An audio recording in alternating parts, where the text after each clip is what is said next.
All right guys, Daniel the Adjuster here. I wanted to talk to you guys about shingles today, specifically the Horizon CertainTeed shingle. It is a defective shingle that you're going to run across every once in a while when you do your inspections, and it's real important to know what the difference between that and a traditional 3-tab or a laminate shingle looks like. So let's get started. Okay, up on the porch, one of the key factors that you're going to notice when you find the shingle is this really strange wear that kind of looks like a patchwork quilt. All of this material right here was put on extra thick from the manufacturer onto a 3-tab shingle. So this is just a regular 3-tab shingle that this material was built up on and added as an extra bonus. The defect in this product is that the material wouldn't stay on this extra buildup area, so it kept coming off. So if you look up here, some of it is breaking down and leaving these little patches, and sometimes people will confuse this for hail damage, but it's not. It's just that material falling off, and then it gets really bad, and then it like almost goes completely away. So very interesting pattern to watch for. Another real important factor of this defect is something called blistering. And if I can get the sun perfectly in there, you'll see these shingles have bubbles. And it's blistering that is right there on that buildup. Sorry for the plane overhead, but the blistering is what makes this shingle defective as well, is that it shouldn't be doing that, but because of all the extra material, it is making that blistering. It's also cupping. There's some cupping that will occur. I can't see it as much on this one, but a real important factor to watch for. And then what's really interesting about this type of shingle is its susceptibility to wind damage. So you'll see some creases that'll build up right here. We're gonna find some of those, so let's look around.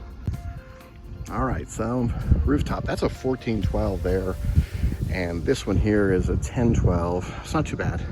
So here's this shingle that shows it's creasing.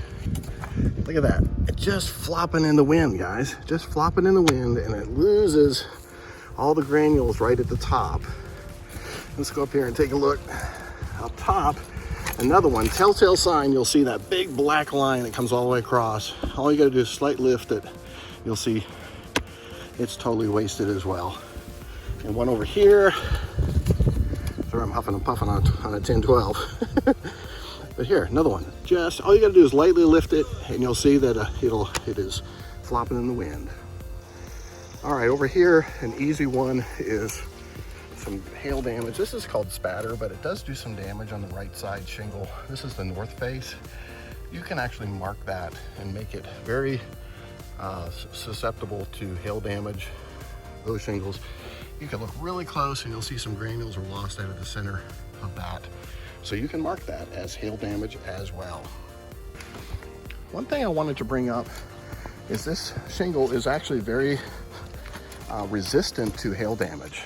And you want to be real careful about choosing hail damage on this roof when it could be on the blistering or on that laminate side, the mock laminate side.